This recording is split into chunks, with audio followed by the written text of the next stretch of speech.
feel the power. Power rankings, that is. Prime time action. Power rankings. Hit it. Goes a little something like this. There we go. Break it down. What is that like? Is this what they're playing at the old clubs these days? Like if I went to the old That's like from Jock Jams. Hakkasan or something like that? Was that? What'd you say? That's from Jock Jams, I'm pretty sure. Remember Jock Jams? Who could forget? Jock Jams. Are they on like version like 96 by now? They or still something? put out Jock Jams? Remember it was like Jock Jams 8. Like, set your summer of 1997 off right. Total late 90s. Jock Jams. I'm looking. Jock Jams. Oh, like apparently like the original Jock Jams. Like if you can find like that one, apparently I guess that is like full on vintage now. Like they sell them on eBay. Give me like, one track that was tag on Jock Jams. What was on? Is it more or less than a Gill Alexander? No, stop it. Let's not get crazy.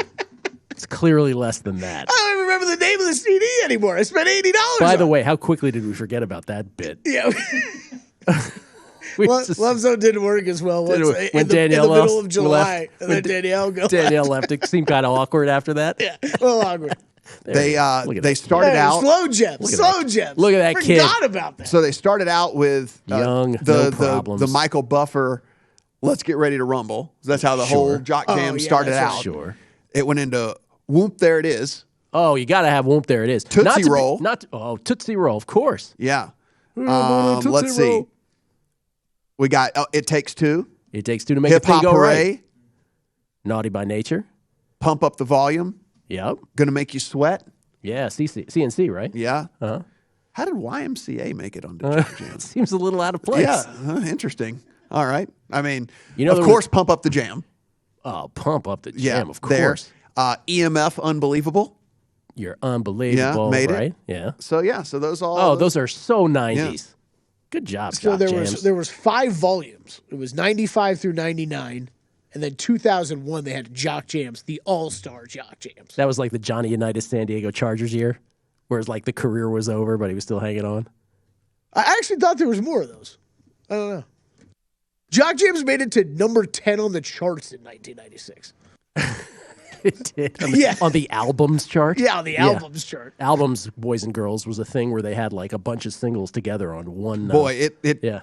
Jock Jams Volume 3, though, really just kind of falls off there. Because they used all the iconic ones. It's like, you remember that song, I Like It Like That? Yeah, baby. Oh, yeah. I like it like that. Like, that's on there. Gosh, you're right. I'm looking at it, too. It's got Jellyhead.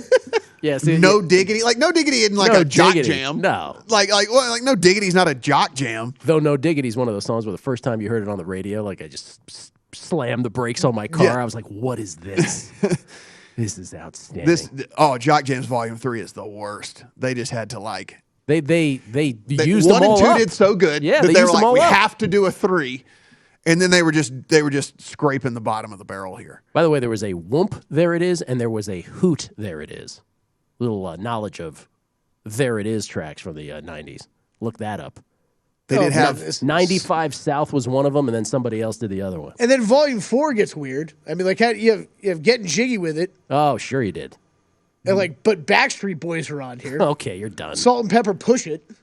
Yeah, those aren't. What? They're all over the place. That's not a Jock Jam. That's not a Jock Jam. All over the That's what place. I'm trying to say. No Like, that's money, not a no Jock Jam. problems. Jock Jam. We all know what the definition of a Jock Jam is, even though none of us can It's articulate like you it. play it in an arena and Right. everyone's like, all right, yeah, okay. Like we're ready to watch the game, you know? Like The Dip by Freak Nasty is on Volume 3. And it's like you're not sitting in an arena. It's like, when I dip, you dip, we dip. You're not like ready to like watch Matt Brown just pulled it out there. That was impressive. I didn't even know that one. Yeah. Freak Nasty Want to See. Can y'all do this right? No One Pushes Us Around by J.K. Simmons. Isn't J.K. Simmons the actor? Isn't he an actor? The guy like in Whiplash, the bald guy? I think that was J.K. Walsh, wasn't it? I don't know. J.K. Dobbins. J.K. Dobbins. J.K. Dobbins, you're right. J.K. Rowling. Just kidding, Dobbins. That is J.R. J.K.K. So that's been Who Power wrote the Rankings Jock Hobbit? Jam edition, basically. J.R.R. Tolkien. Whatever his name is. Maybe we should do some power rankings. Let's do that. All right, Matt, you're up. Number 10 spot's just stupid. It's just the new team. It's like it's whatever team won, basically. Like so, this week Chargers. Welcome back. You'll probably be gone after this. Welcome week. back, Chargers. You know, I mean, whatever. I'm just gonna put it on the record now. I got my power rankings submitted before Matt did. So Just on the record. Oh, in other words, you guys have the exact same power rankings? Almost. Yeah, almost. It's ridiculous. Chargers at numero 10. Colts just sit there at 9. Mm-hmm. And I think that there is a trajectory for them to really move up this, and then obviously a quick exit for this team. So we'll just see how they look over the next. Wait till you see where I got them. Next couple of weeks here. Bills fall all the way to 8th. I mean, listen, I only had them at 6th as it was anyway. They come down a couple of more spots as well. They lose to the Patriots. They get bullied by the Patriots. And again, it's just there's a couple of other things that go into account here, right? Like not only what we saw from the defense, but then you do go back to what was going on the sidelines as well. And you just start to wonder, man, like this is not the first time where we have said, is Sean McDermott like fake sharp? Like we were thinking he was sharp a couple of seasons ago, and we were like, oh, okay, like this, I really like McDermott. I think that's why this team can do well. And then a couple of different things over the last couple of seasons where you start kind of wondering what's going on there. Rams by default up a slot because I had to move the Bills down. Patriots, of course, move up after that win over the Bills. That is my 10 through 6. If you go into the top 5, not a ton here of movement. So the Cowboys stay at 5, the Bucs stay at 4. I did flip-flop the Packers and Cardinals. I understand that is unfair to a Packers team that was on bye. That said, I just think it's high time that I give the Cardinals the full credit that they deserve. They continue to just go out and win. And I think it's worth bumping them up a spot because now I've seen Kyler Murray healthy. I've seen DeAndre Hopkins healthy. I've seen Kyler Murray scrambling around and running around and doing all those things that make him Kyler Murray. So that team is more powerful to me. It does make them, I do view that team as a stronger team because those guys are back out there and looking as if they are in full strength. And then same as last week, Chiefs sitting at 1 for me. Macho Man was on Jock Jams too. Like, did the Village people have something on these people? So they kept getting tracks on these? They're just like, how do we get, we need 19 tracks. What do we do? And there's like, Call put the another Village people. Yeah, just put another Village People track on there. That's fine. All right, here are my top 10. I'm going to do it from the bottom up. Rams, welcome back. Number 10. Titans, just to make Matt and Kelley annoyed, I keep them in my top 10. And moved them up even. And moved them up idle. Like he did it just because I had to purge the Bills. Chiefs, they're in there. They're at 8. Chargers, back in strong at number 7. I'm setting it up for the Chargers-Chiefs game next week. Patriots, you move up to 6. Highest ranking ever that I had the Patriots. My top 5 remain exactly how they were. Colts 5, Cowboys 4, Buccaneers 3, Packers 2, Cardinals 1. I don't see any need to belabor this. I think those 5 remain intact. I'm not penalizing the Cowboys for having injuries. I'm not penalizing the Titans for having injuries. I've sort of maintained this the whole way through. And I'm with you on the Chargers in the sense that the Chargers are the team where if you get good Chargers, God help you, but you could also get terrible Chargers. Yeah, then you get bad Chargers and you moonwalk to a win. That's because right. it's just that is a super Jekyll and Hyde team. All 3 of us have them. I think they're the toughest team to figure out. Like the Chargers are, I kind of like you said, Matt. My 9-10. I feel like these 2 slots are replaceable week to week depending on who's winning. But this Colts team, we've talked about this for a few weeks now. I just don't know. I can't get all the way there on believing in this team completely. It's just I feel like it's a team that I'm still too reliant on the run and defense in today's NFL, and I feel like they've been able to have success. And I think there's some certain teams in this league that have been able to have some success this year running the ball more so than years past because you're getting more of these too high safety looks and stuff like that. So I don't know, but I think I don't think you can argue as of today that those 2 teams deserve to be in top 10s. The Chargers, when they look good, they look very good. There's no doubt about that. So I got them 10, Colts 9. Bills, I had Bills above the Patriots, Patriots below the Bills. They were literally at 6 and 8. I just swapped spots where they were at. It went Bills from 6 to 8 and took the Patriots up from 8 to 6.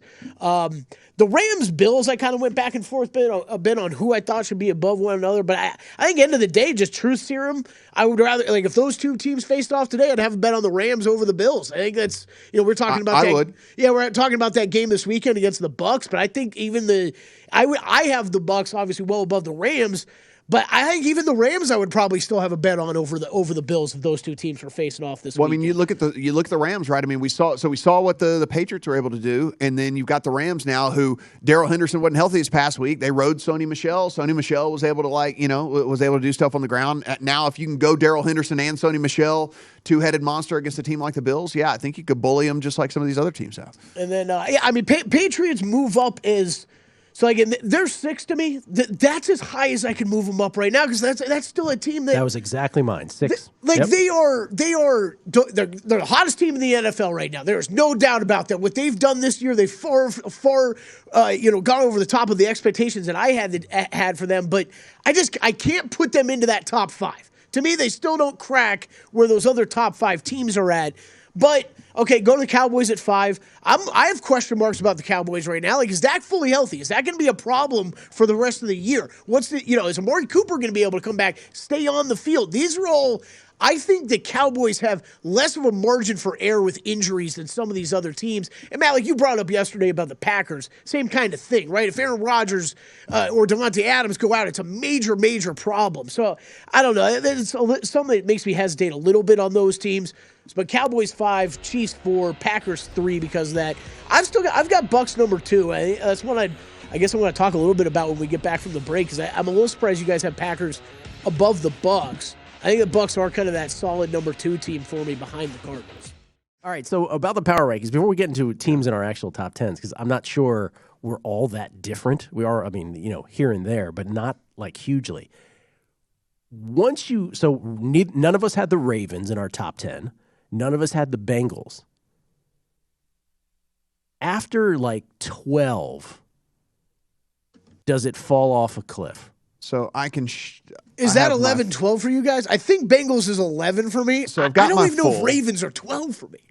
Where did you all have the Titans then? You guys still have the Titans 28th or something? Whatever you guys are ranking them. My full. 15. So we've got my top 10 on there. So 11 Ravens, 12 Bengals, 13 49ers, 14 Dolphins, 15 Browns, 16 Vikings.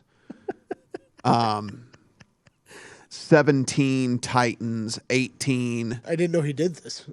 I didn't either. Yeah. So 17 Titans, 18 Edmonton Eskimos, Steelers. Is this for your own process each week, or is it? Yeah. I do it every week. Let's see. So 20 Washington. So I would definitely have Washington in my top 15. 21 Eagles, 22 Raiders, 23 Seahawks, 24 Saints, 25 Giants, 26 Bears, 27 Falcons, 28 Panthers, 29 Lions, 30 Jets, 31 Jags, 32 Texans. 32 Texans and falling. Yeah. It was so good to be able to move the Lions out of that 31 spot, though. It felt good to be able to do that and feel good about doing it. I'm not sure I would have had them. I don't know if I would have had them there all year. I feel like the Jaguars have clearly been that second worst team to me. Yeah, I'm with you. I don't know that I ever felt the Lions were the worst because they were always. No, I had them 31. The Texans were 32 across the board. The worst, subtracting the Texans, who are clearly the worst, right? Yeah, you're the Texans are on another tier. Right, yeah. We only ranked to 31 because the Texans are in their own They're thing. somewhere between the SEC and the NFL still. I am somewhat surprised that the both of you still had the Bills in your top 10. Somewhat surprised. Okay. The problem is with that one is I don't know who the heck I would put above them. Well, Titans, of course. Right. It's for me, it's more that, right? They've dropped. That's how I felt. They've dropped far in my rankings. Yeah. But it was hard to drop them much further than that to me. That I think was the difference between this week and previous 2 or 3 weeks, which is I felt much more secure about the 10 intact. And after that, I was I felt I was not compelled at all about any of the teams beyond where I'm I don't know if I can't put the Bengals in. I don't know if I can't put the Ravens in. I never had that feeling this week. I think that for me, now that I'm really thinking about it, I think Bengals for sure would be number 11. So then, of course, Chargers got to go above Bengals, right? So, yeah, you're right. It was relatively easier for me this week. Yeah, I mean, than it had been 11, 12, 13, 14, 15 for me, fairly. So, I had and it could have gone either way. Mine's 11 Ravens, 12 Bengals. It could go either way, right? Like I don't have those teams really separated by a ton when it comes to what I think of them and what they would do on a neutral. The hardest for me was still putting 49ers 13 after what we saw this past week. But then I did take into account, listen, there was no Deebo Samuel out on the field. So there is that when it all comes down to it. So it did make them a different team. And so still kind of keeping them at 13 was interesting. And the other interesting one I think is like the Dolphins at 14. But if we're being honest, I mean, like, aren't we favoring the Dolphins, or aren't we like thinking the Dolphins are going to beat the majority of these teams now at this point that are in that bottom half of the league? Because now I'm getting to the midpoint of the league, right? Like I'm getting to that like mid range. To answer your question honestly, I don't know. Like I think they're good, but I don't know. Like if the Dolphins played the Vikings, let's just use that as an example, on a neutral. What's that spread? Aren't the Vikings still favored? Yeah, they are. Probably. I think it's on a neutral. I think they're favored. I think it's 3. Negligible. Oh, you think it's 3? I think it's 3. Oh. If Washington plays Miami on a neutral, what's that? At this, like today, I think point or point and a half Dolphins probably. I would say point and a half Washington, but maybe. Yeah, I'd go with yours. But Washington, what did you just say? You had Washington 20th? I think Washington would probably be 14 or 15 for me.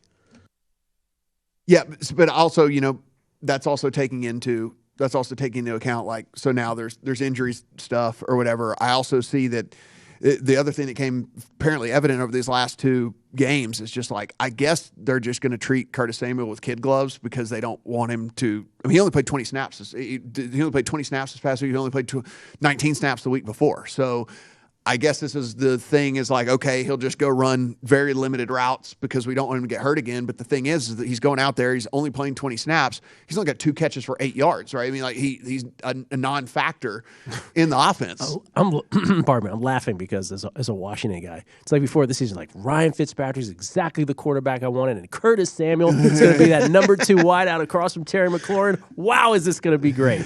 Yeah. No. You've seen him for all of 4 snaps, like both of them.